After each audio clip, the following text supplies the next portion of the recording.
하나님 말씀 사사기 14장 10절에서 20절까지의 말씀입니다.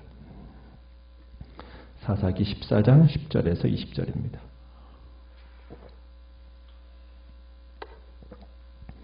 사사기 14장 10절 제가 먼저 읽겠습니다. 삼손의 아버지가 여자에게로 내려가매 삼손이 거기서 잔치를 베풀었으니 청년들은 이렇게 행하는 풍속이 있음이더라.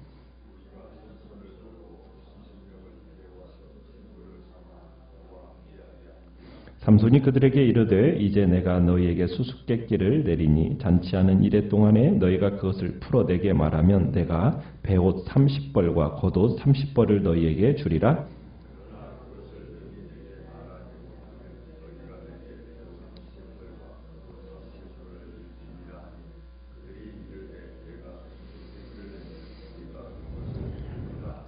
삼손이 그들에게 이르되 먹는 자에게서 먹는 것이 나오고 강한 자에게서 단 것이 나왔느니라 하니라. 그들이 사흘이 되도록 수수께끼를 풀지 못하였더라.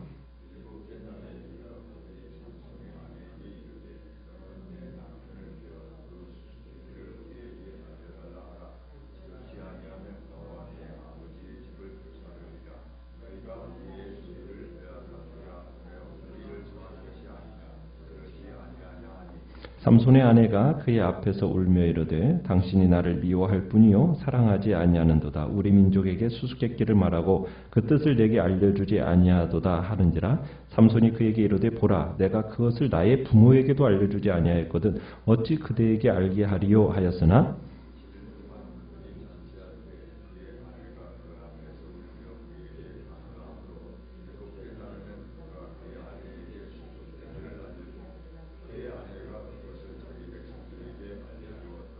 일곱째 날 해지기 전에 성읍 사람들이 삼손에게 이르되 무엇이 꿀보다 달겠으며 무엇이 사자보다 강하겠느냐 한지라. 삼손이 그들에게 이르되 너희가 내 암송아지로 밭갈지 아니하였더라면 내 수수께끼를 능히 풀지 못하였으리라 하니라.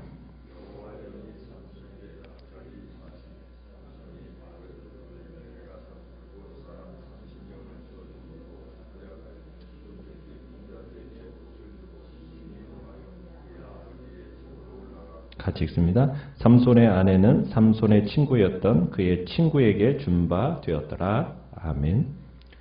오늘 말씀은 사명은 계속되어야 한다라는 주제로 말씀을 나눕니다. 삼손과 딥나의 여인 이제 양가 부모의 결혼 합의가 있은 후에 어느 정도의 시간이 흘러서 이제 딥나에 사는 블레셋 여인과 삼손이 혼례를 올리게 되죠. 그 길 위에서 그 길을 떠나게 되는데 딥나로 내려가는 길에 8절에 보면 전에 자신이 사자를 찢어 죽였던 그 곳에 한번 찾아가 봅니다. 그런데 웬일인지 그 죽은 사자의 주검에 뭐가 있느냐면 벌떼가 있는 거예요.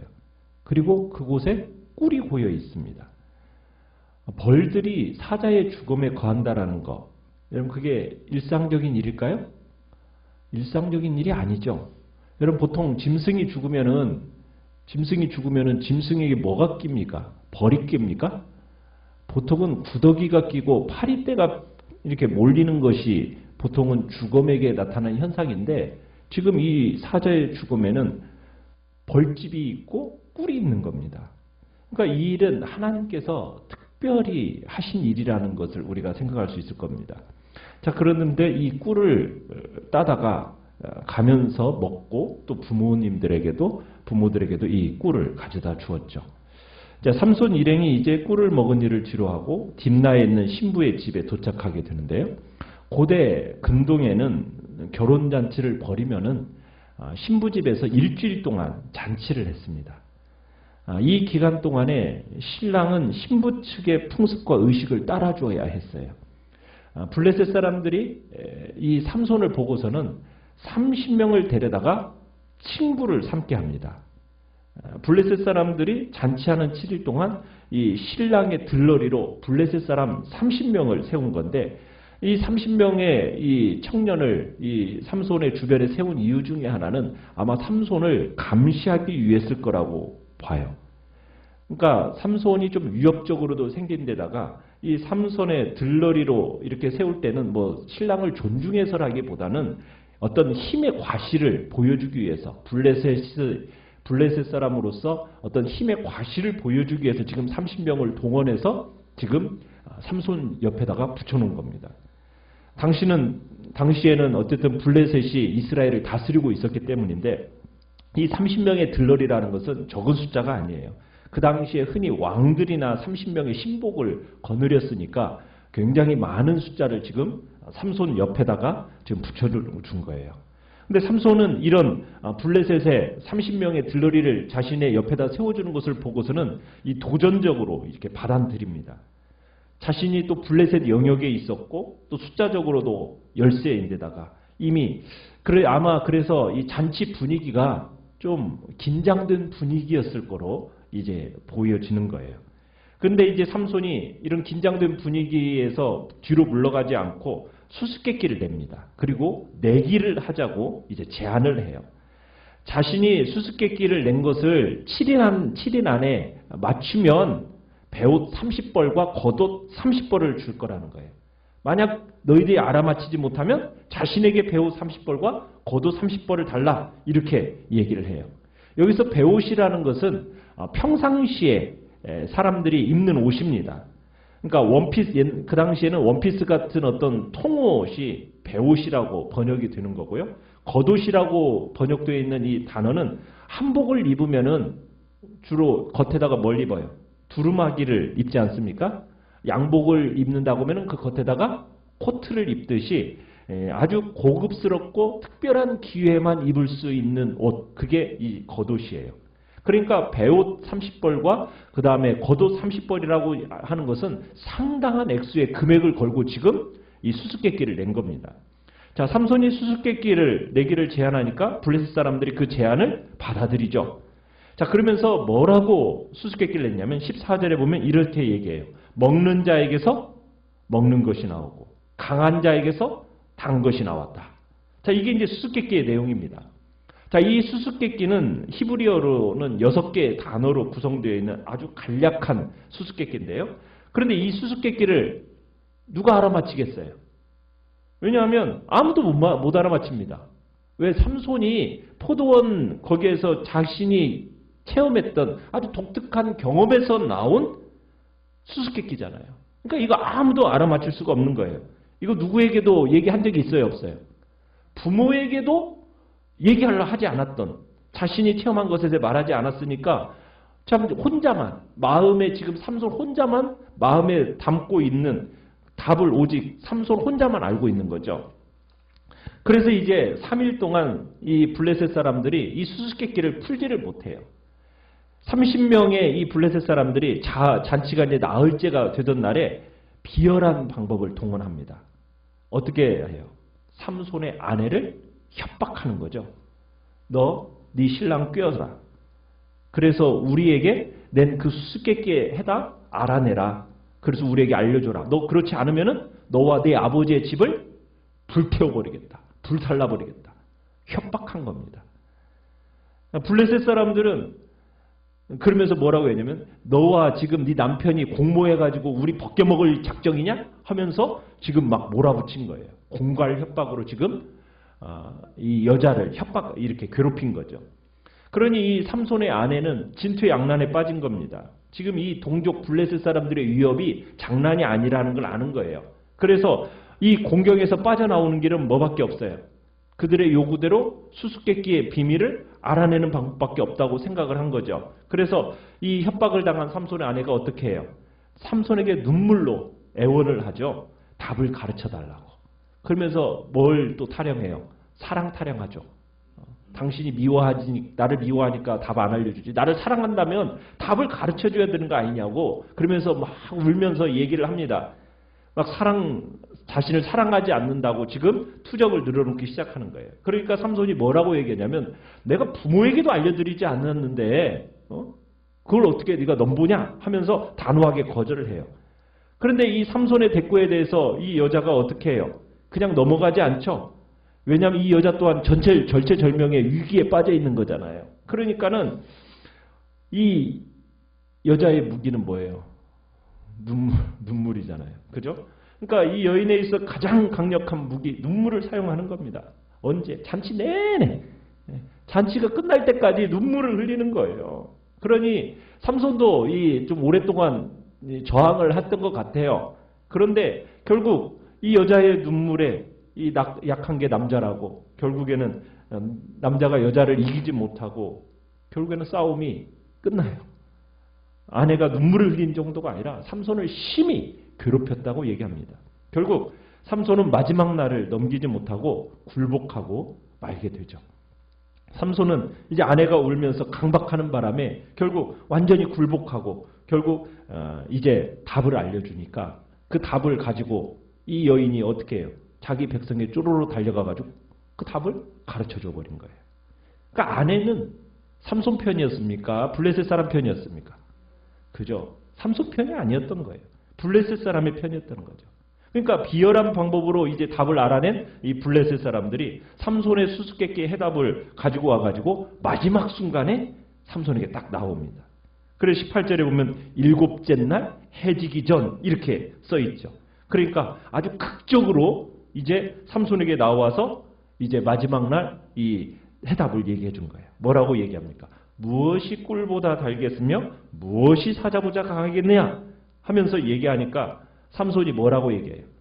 니들이 내 암송아지를 밭갈지 않았다면 이 답을 얻지 못했을 것이다 하면서 이 야비한 술수를 비난합니다. 그러나 그게 소용이 있어요, 없어요? 별 소용이 없는 거죠. 내기에서 진 거니까. 그리고 여기서 아내를 암송아지로 부른 것은 애칭이 아닙니다. 어떻게 보면은 그 아내에 대한 경멸의 말이에요. 어떻게 보면 삼손은 지금 아내가 자신을 배신한 것에 대해서 화가 잔뜩 나서 그 여인을 향해서 암송아지라는 표현을 쓴 겁니다. 자, 그런데 지금 삼손이 왜 딥나의 여인과 지금 결혼하려고 한다고 어제 말씀드렸어요? 어제 봤던 4절에처럼 14장 4절에처럼 지금 뭘 하려고 지금 딥나 여인과 결혼을 지금 추진했던 겁니까? 틈을 타서 블레셋 사람을 치려고 지금 결혼을 지금 하고 있는 거예요. 그런데 지금 뭐예요? 블레셋 사람을 칠 틈을 찾고 있었는 이 삼손에게 이 빌미가 제공이 된 겁니다. 그러면서 어떤 일이 일어나고 있어요? 19절에 보니까 여호와의 영이 삼손에게 갑자기 임하면서 이 일을 하도록 하는데 어떤 일을 하도록 했습니까? 삼손으로 하여금 약속대로 배옷 30벌, 겉옷 30벌을 마련하도록 하기 위해서 아스글론으로 내려가서 거기서 블레셋 사람 30명을 쳐 죽이고 그들에게서 옷을 취합니다. 이 아스글론이라는 곳은 딥나에서 30km 정도 떨어진 곳인데 블레셋 사람들의 도시예요. 그러니까 블레셋 사람과 내기한 내기를 건 옷을 마련하기 위해서 누구를 쳐 죽인 거예요? 블레셋 사람을 쳐 죽인 것이고 어떻게 보면 블레셋 사람들이 속임수로 이 수수께끼의 결과 답을 얻어낸 것은 약속대로 옷을 건네받았지만 결국에는 자기 민족을 죽이게 만드는 그런 결과로 진행되어진 겁니다. 자, 그러면서 약속대로 옷을 건네준 이 삼손은 화가 나가지고 아내를 어떻게 해요? 데리고 가지 않고 그냥 처가에다가 내버려 두고 혼자서 그냥 아버지 집으로 돌아가 버립니다. 그러니까 이제 그의 자기는 뭐예요? 삼손이 화가 난 것을 보고서는 다시는 자기 딸을 찾지 않을 거라고 생각하고서는 자기 딸을 어떻게 해버렸어요? 그 결혼식에 참석했던 그 들러리 중에 하나에게 주어버린 겁니다. 아내로. 자, 그러면서 이제 오늘 본문이 이렇게 끝나는데 여러분 오늘 우리가 여기서 이 부분을 해석할 때 윤리적으로 해석하면 돼요, 안 돼요? 안 돼요. 삼손이 화가 나가지고 죄도 없는 이 블레셋 사람 30명을 쳐 죽여가지고 옷을 빼앗아 주었다. 이 삼손은 나쁜 놈이다. 여러분 이렇게 성경을 해석하면 안 된다고 말씀을 드렸어요. 지금 이 아스글론에 살고 있는 사람들은 블레셋 사람입니다. 여러분 블레셋 사람은 가나안 지역에 있는 블레셋 사람들은 이스라엘 사람들이 어떻게 해야 할 사람들이라고요? 진멸해야 할 사람들이었습니다. 여호수아 정복 전쟁 때부터 가나안 사람들은 하나님이 어떻게 하라고 그랬어요? 진멸하라고 그러셨어요. 내쫓으라고 그러셨다고요. 그 대상이에요. 진멸시켜야 할 대상입니다. 그런데 지금 이스라엘과 블레셋이 지금 어떻게 지내고 있어요? 서로 타협하면서 지금 블레셋 사람과 짝하면서 지내고 있는 거예요. 그게 하나님이 원하시는 일입니까? 아니죠. 블레셋 사람들의 지배 아래에서 하나님 앞에 부르짖지도 않고 블레셋과 싸우려는 의지도 없이 그들의 영향력 아래 살아가고 있는 이 이스라엘 백성들을 대신해서 어떻게 보면은 지금 삼손 혼자 이 블레셋 사람과 싸우도록 지금 부름받아서 지금 이 일을 진행해 나가려고 하고 있는 거예요. 그래서 지금 삼손은 어찌하든 이 블레셋 사람들을 칠 틈을 찾고 있는데, 그래서 지금 딥나 여인과 결혼하려 내려갔는데 지금 뭐가 생긴 거예요? 그 틈이 생긴 거예요. 그 틈. 그러니까 아내를 공갈 협박해가지고 억지로 답을 얻어낸 이 틈. 이 틈을 비집고 들어가서 블레셋 사람 30명을 죽인 겁니다. 이제 본격적으로 블레셋과의 싸움에 이제 도화선에 불을 붙인 거예요.